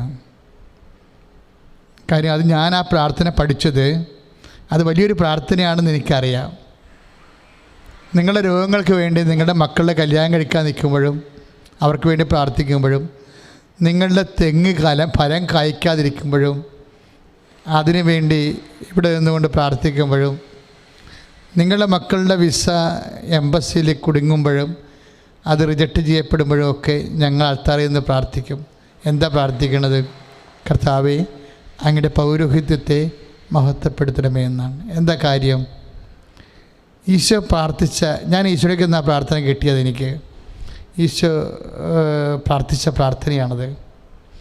വലിയ ചോരവിയർപ്പിൻ്റെ ഒരു സമയം ഉണ്ടാകുമ്പോൾ പരിശുദ്ധാത്മാവ് ഈശോയോട് പറഞ്ഞു, ജീസസ് സാധാരണ പ്രാർത്ഥിക്കുന്ന പ്രാർത്ഥന രണ്ടുപേരും കേട്ടോ ഇപ്പോഴേ എന്ന് പറയും. എന്താ കാര്യം? ഇപ്പോൾ പ്രാർത്ഥിക്കണം, പിതാവേ അങ്ങയുടെ നാമത്തെ മഹത്വപ്പെടുത്തണമേ. നിൻ്റെ കോർട്ടിൽ നിന്ന് ബോൾ പോവുകയാണ് ഈശോ, അപ്പ നേരിട്ട് ചെയ്യേണ്ട കാര്യമാണ്. നീ ഇങ്ങനെ പ്രാർത്ഥിച്ചാൽ മതി, അപ്പാ അങ്ങയുടെ നാമത്തെ മഹത്വപ്പെടുത്തണമേ. എന്തോ ഒരു മനോഹരമാണെന്നറിയാവോ? കാര്യം അപ്പാടെ വില്ലാണ് ഈശോ ടേക്ക് ഓവർ ചെയ്യാൻ പോണത്, അല്ലെങ്കിൽ ഈശോ ഏറ്റെടുക്കാൻ പോണത്. അപ്പാടെ മനസ്സാണ് ഈശോ ഏറ്റെടുക്കാൻ പോണത്. എന്ന് വെച്ചാൽ ദൈ വിൽ ബി ഡൺ എന്നുള്ള പ്രാർത്ഥനയുടെ വേറൊരു ഭാവമാണത്. അപ്പാ അങ്ങയുടെ നാമത്തെ മഹത്വപ്പെടുന്നത്. Whatever be the case, എന്നെ സംബന്ധിച്ചുള്ള എക്സ് ഓർ വൈ, എനിക്ക് എന്ത് സംഭവിച്ചാലും ഐ ഡോണ്ട് മൈൻഡ്. പക്ഷേ ഞാൻ മൈൻഡ് ചെയ്യുന്നൊരു കാര്യമുണ്ട്, അപ്പയുടെ മനസ്സ്. ഈ ചോര വിയർക്കുമ്പോൾ അപ്പയുടെ മനസ്സിനെക്കുറിച്ച് പ്രാർത്ഥിക്കുമ്പോഴാണ് അവൻ ദൈവപുത്രനായിട്ട് സാക്ഷാൽ ശരിക്കും ജ്വലിച്ചു വരണത്. മനോഹരമായ പ്രാർത്ഥന. അതുകൊണ്ട് ഞാനെപ്പോഴും ഈശോയോട് പറയും, അപ്പാ അങ്ങയുടെ മഹത്വത്തെ, പൗരോഹിത്യത്തെ മഹത്വപ്പെടുത്തണമേ. എന്തിനങ്ങനെ പ്രാർത്ഥിക്കണമെന്നറിയാവോ? നിങ്ങളെക്കുറിച്ചുള്ള ദൈവഹിതം നിങ്ങൾക്ക് വെളിപ്പെട്ട് കിട്ടാനും ആ ദൈവഹിതത്തിൽ ദൈവം മഹത്വപ്പെടാനും ദൈവത്തിന് നാമം പൂജിതമാകാനും നിങ്ങൾ ദൈവരാജ്യം വരാൻ വേണ്ടിയാണ് അങ്ങനെ പ്രാർത്ഥിക്കുന്നത്. ഇപ്പോഴച്ഛൻ പ്രാർത്ഥിക്കും, തീർച്ചയായിട്ടും അമ്മ പ്രത്യക്ഷപ്പെട്ട ഇടത്ത് നിങ്ങൾ അനുഗ്രഹിക്കും. എൻ്റെ മക്കൾ ഒന്നും ചെയ്യേണ്ട, എവിടെയാണ് നിങ്ങൾക്ക് രോഗം അവിടെ സന്തോഷത്തിൽ കയ്യിൽ വെക്കുക. നിങ്ങളുടെ രോഗം എവിടെയാണോ അവിടെ നിങ്ങൾ സന്തോഷത്തിൽ കയ്യിൽ വെക്കുക. ശിരസ്സിൽ രോഗമുള്ളവരുണ്ട്, അല്ലേ? ശിരസ്സിൽ രോഗമുള്ളവരുണ്ട്, കണ്ണിന് കാഴ്ചക്കുറവുള്ളവരും കണ്ണിന് എപ്പോഴും വെള്ളം വരുന്നവരുണ്ട്, മൂക്കിൽ എപ്പോഴും മൂക്കൊലിപ്പുള്ളവരുണ്ട്. അവിടെ എല്ലാം കൈവെക്കുക. ശരീരം ഇങ്ങനെ ചൊറിഞ്ഞ് പൊട്ടി വൃത്തികേടാവുന്നവർ, വെള്ളം ഒലിക്കുന്നവരുണ്ട്, കൈവെക്കുക. ശരീരത്തിൽ അലർജി രോഗങ്ങൾ, മുഖത്ത് വല്ലാത്ത കുരുക്കൾ. ചില കുഞ്ഞുങ്ങളൊക്കെ ഈ ഗൂഗിൾ മീറ്റിൽ വന്നിട്ട് ഇത് കണ്ടാന്ന് ചോദിക്കും. അതായത് അവിടെ മുഖമാണ് പണ്ടിങ്ങനെ അരിമ്പാറ മുഴുവൻ കയറിയ മുഖമാണ്, ഇപ്പം നല്ല ഗ്ലാസ് സ്റ്റൈലിൽ അങ്ങനെ ഇരിക്കണം, സ്റ്റാറിനെ പോലെ ഇരിക്കണം. അപ്പം അതാണ് അവർ പിന്നെയും കാണിക്കുന്നത്, ഇത് കണ്ടില്ലേക്ക് അവർക്ക് ഇപ്പോഴും അതിൻ്റെ സന്തോഷം അവർക്ക് അടക്കാൻ പറ്റണില്ല. അപ്പോൾ എനിക്ക് തോന്നും അമ്മ സൗന്ദര്യത്തിലും ഭയങ്കര സീരിയസ് ആണല്ലോ എന്ന്. എനിക്ക് തോന്നിയിരിക്കണത് ഇതാണ്, ദൈവത്തോട് ഒന്നും ചോദിക്കേണ്ടതായിട്ടോ ഇല്ലാത്തതായിട്ടോ ഒന്നുമില്ല, എല്ലാം നമ്മൾ ചോദിക്കണം. കാര്യം എന്താണ്? ദൈവം നമ്മുടെ അപ്പനും അമ്മയുമാണ്. അതുകൊണ്ട് നമുക്ക് എന്തും ചോദിക്കാം. പക്ഷേ മക്കളെന്ന രീതിയിൽ ചോദിക്കണത്, ഏറ്റവും നല്ല ചോദ്യങ്ങൾ ചോദിച്ചിട്ടുള്ളത് ഈശോയാണ്. ഈശോ പറഞ്ഞു, അപ്പാ അങ്ങയുടെ നാമത്തെ മഹത്വപ്പെടുത്തണമേ. ഒരു മകനും മകളുമാണ് നിനക്കെങ്കിൽ ചോദിക്കാൻ പറ്റിയ, പ്രാർത്ഥിക്കാൻ പറ്റിയ പ്രാർത്ഥനയാണ് ഈശോ പറഞ്ഞത്. അപ്പാ നമ്മളെക്കുറിച്ച് മാത്രമല്ല അപ്പാനെക്കുറിച്ചും കൂടിയാണ് ആ പ്രാർത്ഥനയിൽ ചേർത്തിരിക്കുന്നത്. ശ്രുതികട ഹല്ലേലൂയ.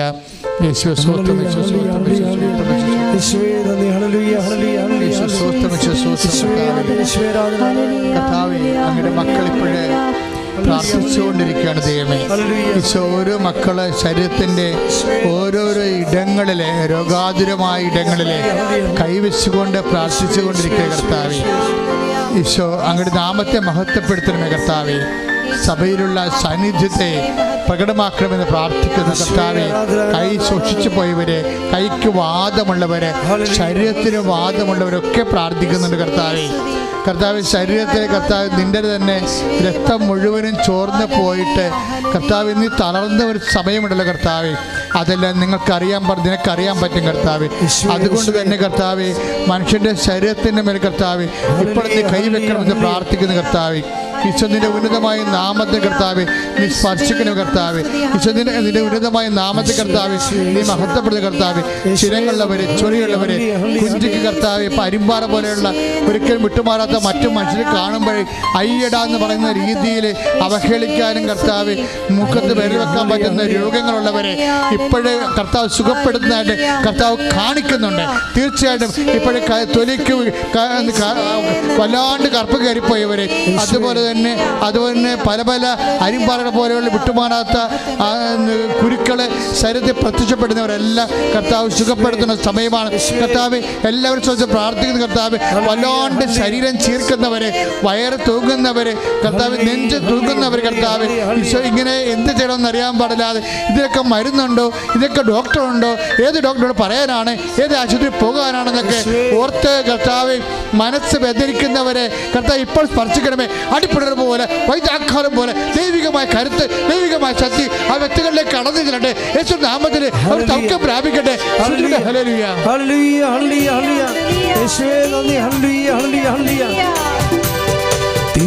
മക്കളെ, കുഞ്ഞുങ്ങളെ കുറിച്ച് സമർപ്പിച്ച് പ്രാർത്ഥിക്കാൻ ഈശോ ആവശ്യപ്പെടുന്നുണ്ട്. അപ്പോൾ 2-3 കാര്യങ്ങളാണ് അതിൻ്റെ അകത്ത് ഉള്ളത്. ക്രിസ്മസാണ്. നിങ്ങൾക്ക് തീർച്ചയായിട്ടും അമ്മ മാതാവിനോട് ക്രിസ്മസ് ഗിഫ്റ്റ് ചോദിക്കാം. ക്രിസ്മസാണ്. നിങ്ങൾക്ക് തീർച്ചയായിട്ടും കുഞ്ഞുങ്ങളില്ലാത്തവർ ഇപ്പോഴേ അടിവയറ്റ് കൈവെക്കേണ്ടതാണ്. കുഞ്ഞുങ്ങൾ രോഗികളായിട്ടുള്ളവരുണ്ടെങ്കിൽ ആ കുഞ്ഞുങ്ങളെ സ്പർശിച്ച് പ്രാർത്ഥിക്കാവുന്നതാണ്. കുഞ്ഞുങ്ങൾ രോഗികളായിട്ടുള്ളവരുണ്ടെങ്കിൽ ആ കുഞ്ഞുങ്ങളെ സമർപ്പിച്ച് പ്രാർത്ഥിക്കുന്നു. ഏതെങ്കിലും കുഞ്ഞുങ്ങളുടെ പെരുമാറ്റത്തിൽ നിങ്ങൾക്ക് വേവലാതി ഉണ്ടെങ്കിൽ ആ കുഞ്ഞുങ്ങളെ ഓർത്ത് പ്രാർത്ഥിക്കാം. ചില കുഞ്ഞുങ്ങൾക്ക് പെരുമാറ്റം മോശമല്ലേ, ചിലർക്ക് പ്രാർത്ഥനയില്ല, ചിലർക്ക് വിശ്വാസമില്ല, ചിലർക്ക് തെറ്റായ ബന്ധം, എപ്പോഴും മൊബൈൽ അഡിക്ഷൻ, എപ്പോഴും വീഡിയോ പ്ലേ, ഇങ്ങനെ ഒരു തലതിരിച്ച് പോയ പോലെയൊക്കെ തോന്നുന്ന കുഞ്ഞുങ്ങളുണ്ടെങ്കിൽ നിങ്ങൾക്ക് അവരെ ഓർത്ത് പ്രാർത്ഥിക്കാം. അവരെ തൊടാനൊന്നും പോകണ്ട, പില്ലന്മാരായിരിക്കും, പക്ഷെ അവരെ ഓർക്കാൻ നിങ്ങൾക്ക് മാതാവിൻ്റെ തിരുസന്നിധിയിൽ അവരെ ഓർക്കണം. ഇപ്പോഴേ ക്രിസ്മസുമായിട്ട് അമ്മ അവരെ തൊടാൻ പറ, തീർച്ചയായിട്ടും തൊട്ടിരിക്കും. ഈശോ കുഞ്ഞുങ്ങളെ ഓർത്ത് പ്രാർത്ഥിക്കാൻ പറഞ്ഞുകൊണ്ടാണ് ഞാൻ നിങ്ങളോട് മക്കളെ ഓർക്കാൻ പറയണം. മക്കളെന്നാണ് ഉദ്ദേശിക്കുന്നത്. കുഞ്ഞുങ്ങളും ആകാം, മുതിർന്ന മക്കളുമാകാം. എന്തെങ്കിലുമൊക്കെ മക്കൾക്ക് പോരായ്മകളും പരാതികളൊക്കെ ഉണ്ടെങ്കിൽ ആ മക്കളുടെ പേര് ഓർത്ത് പ്രാർത്ഥിക്കേണ്ട സമയമാണ്. അച്ഛൻ അൾത്താരയെന്ന് അമ്മയുടെ മധ്യസ്ഥ പ്രാർത്ഥിക്കാൻ തുടങ്ങുകയാണ്.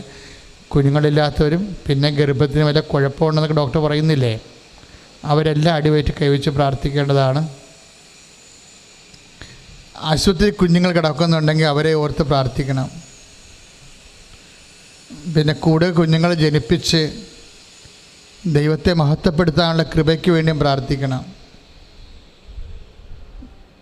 കൂടുതൽ കുഞ്ഞുങ്ങൾ, ഇപ്പം നിങ്ങൾ ജോലി കിട്ടിയാലും നിങ്ങൾക്ക് കുഞ്ഞുങ്ങൾ ജനിക്കണമെന്ന് നിങ്ങൾ വിചാരിച്ചാൽ നടക്കും. നിങ്ങൾ വേണ്ടെന്ന് വെച്ചിട്ട് നിങ്ങൾക്ക് കുറേ സന്തോഷം സൗകര്യമൊക്കെ ഉണ്ടാവും വിചാരിച്ചുകൊണ്ടാണ് പിന്നെ കുഞ്ഞുങ്ങൾ വേണ്ടെന്നൊക്കെ വെക്കണത്. പക്ഷേ നിങ്ങൾ ദൈവത്തിൻ്റെ ഒരു ജീവിത പങ്കാളിയാണെങ്കിൽ അച്ഛൻ പറഞ്ഞ് കേൾക്കും. നമ്മളേതായാലും ഇവിടെ ചത്തുകിട്ട് പോകുന്ന കാര്യം സംശയമില്ല. നമ്മുടെ എന്ത് വലിയ ശമ്പളമുള്ള ആൾക്കാരായാലും 60-65 വയസ്സ് കഴിയുമ്പോൾ ഉള്ള ഭക്ഷണം തന്നെ കഴിക്കാൻ പറ്റത്തില്ല. ആകപ്പാടെ മനുഷ്യനെ ഉള്ളത് ഭക്ഷണമാണ് രുചിയായിട്ടുള്ളത്. അത് കഴിക്കാൻ പറ്റിയ പിന്നെ ഈ നമ്മൾ നേടിയ കാശൊക്കെ എന്ത് ചെയ്യും? അതിനു വേണ്ടി തല്ല് പിടിക്കാനും ഇടിവെക്കാനും കേസ് പറയാനും ഒക്കെ മക്കളൊക്കെ റെഡിയായി നിൽക്കുകയല്ലേ.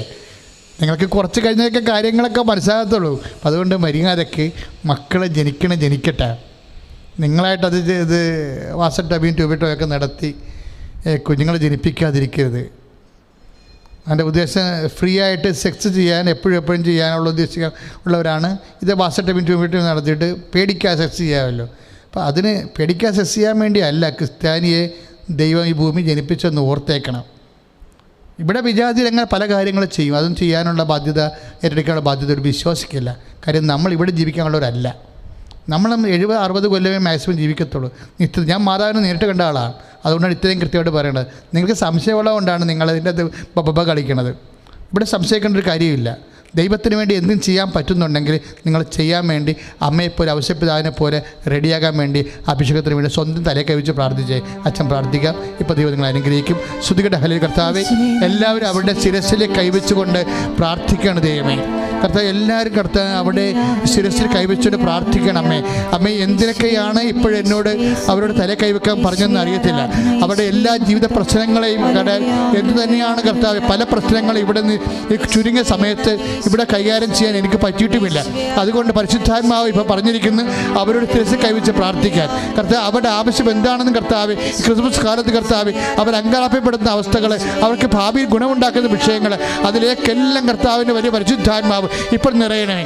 കർത്താവ് നിന്റെ മുൾക്കെടുത്ത് ഓർത്തുകൊണ്ട് കർത്താവ് ഇപ്പോൾ ശിരസ്സിൽ കൈവച്ച് പ്രാർത്ഥിക്കുന്ന മക്കളോട് അങ്ങ് കരുണത്തോടെ പ്രാർത്ഥിക്കുന്നു കർത്താവ്. ഈശോ നിന്റെ തീവ്ര മുഴുവനെ ഓർത്ത് കർത്താവ് അവർ കരുണ കാണിക്കണം കർത്താവ്. ഈശോ നിന്റെ കാണിപ്പെടുന്ന കരചരണങ്ങളെ അനുസ്മരിച്ചുകൊണ്ട് കർത്താവ് ഇപ്പോൾ തലയിൽ കൈവച്ച് പ്രാർത്ഥിക്കുന്നവരോട് കരുണത്തോടെ പ്രാർത്ഥിക്കുന്നു കർത്താവ്. നിന്റെ വിശുദ്ധ പൗരോഹിത്യത്തെ കർത്താവ് ഇപ്പോഴും കർത്താവ് വൈദികരാകാനും സിസ്റ്റേഴ്സ് ആകാനും കർത്താവ് ഇന്ന് വലിയൊരു കേസിൻ്റെ വിധി പറയുന്ന സമയത്ത് കർത്താവ് പല മക്കൾക്കും കർത്താവ് ഇപ്പോഴും ഈ സമയത്ത് കർത്താവ് ഇങ്ങനെയുള്ള പ്രാരാബ്ധങ്ങളെ അതിജീവിച്ചുകൊണ്ട് കർത്താവിന് വേണ്ടി വേല ചെയ്യാൻ വേണ്ടി കർത്താവ് യുവക്കന്മാർ കർത്താവ് ദൈവ വിളിക്കുള്ള സിസ്റ്ററാകാനും സമർപ്പിതയാകാനും കർത്താവ് അഭിഷിക്തനാകാനുമുള്ള വരപ്രസാദങ്ങൾ അമ്മയെ പരിശുദ്ധമ്മേ ദൈവമാതാവ് ഇപ്പോൾ നൽകണമെന്ന് പ്രാർത്ഥിക്കുന്നു. ദൈവത്തിൻ്റെ കൃപ സഭയെ വളർത്തട്ടെ. ദൈവത്തിൻ്റെ കൃപ എല്ലാവരും അതിജീവിക്കാൻ വേണ്ടി സഭയെ അഭിഷേകം ചെയ്യട്ടെ.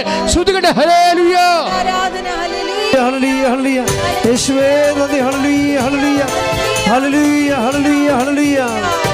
പരിശുദ്ധ പരമദിവ്യകാരുണ്യത്തിന് ആരാധനയും സ്തുതിയും പുകഴ്ചയും ഉണ്ടായിരിക്കട്ടെ. പരിശുദ്ധ പരമദിവ്യകാരുണ്യത്തിന് ആരാധനയും സ്തുതിയും പുകഴ്ചയും ഉണ്ടായിരിക്കട്ടെ. മക്കളെ, സമാപന ആശീർവാദമാണ്. കൃപാസനത്തിലെ ക്രിസ്മസ് കുർബാനയുണ്ട്. രാത്രി 24-ാം തീയതി രാത്രി 11 മണിക്ക് ലൈവായിരിക്കും. പള്ളിയിൽ പോകാത്ത പറ്റാത്തവർ തീർച്ചയായിട്ടും ക്രിസ്മസ് കുർബാന കൂടണമെന്ന് പ്രത്യേകം ഓർപ്പിക്കുകയാണ്. അതുപോലെ തന്നെ നമ്മളുടെ ഇന്ന് വൈകുന്നേരം 4:30 മണിക്ക് ഗൂഗിൾ മീറ്റ്, അതുപോലെ തന്നെ 5:30 മണിക്ക് 5:45 മണിക്ക് ക്രിസ്മസ് ഒരുക്ക ദിവ്യ പൂജ, 6 മണിക്ക്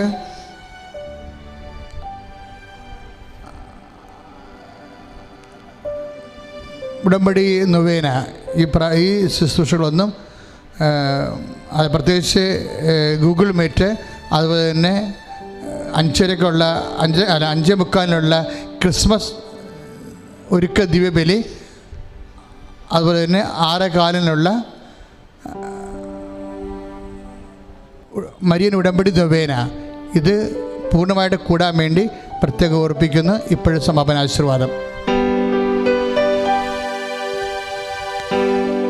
ശരി, ശ്രമിച്ച എല്ലാ നിയോഗങ്ങളെയും സമർപ്പിച്ചുകൊണ്ട് സ്വതന്ത്രമായി സ്തുതിച്ച് പ്രാർത്ഥിക്കട്ടെ. ഹല്ലേലൂയ ഹല്ലേലൂയ ഹല്ലേലൂയ യേശുവേ ആരാധന ആരാധന ആരാധന. ഹല്ലേലൂയ ഹല്ലേലൂയ ഹല്ലേലൂയ ഹല്ലേലൂയ യേശുവേ യേശുവേ ഹല്ലേലൂയ ഹല്ലേലൂയ ഹല്ലേലൂയ യേശുവേ യേശുവേ ആരാധന ആരാധന യേശുവേ പരിശുദ്ധ പരമമാ ദിവ്യകാരുണ്യമേ എന്നുമെന്നും അങ്ങേക്കാരാധന.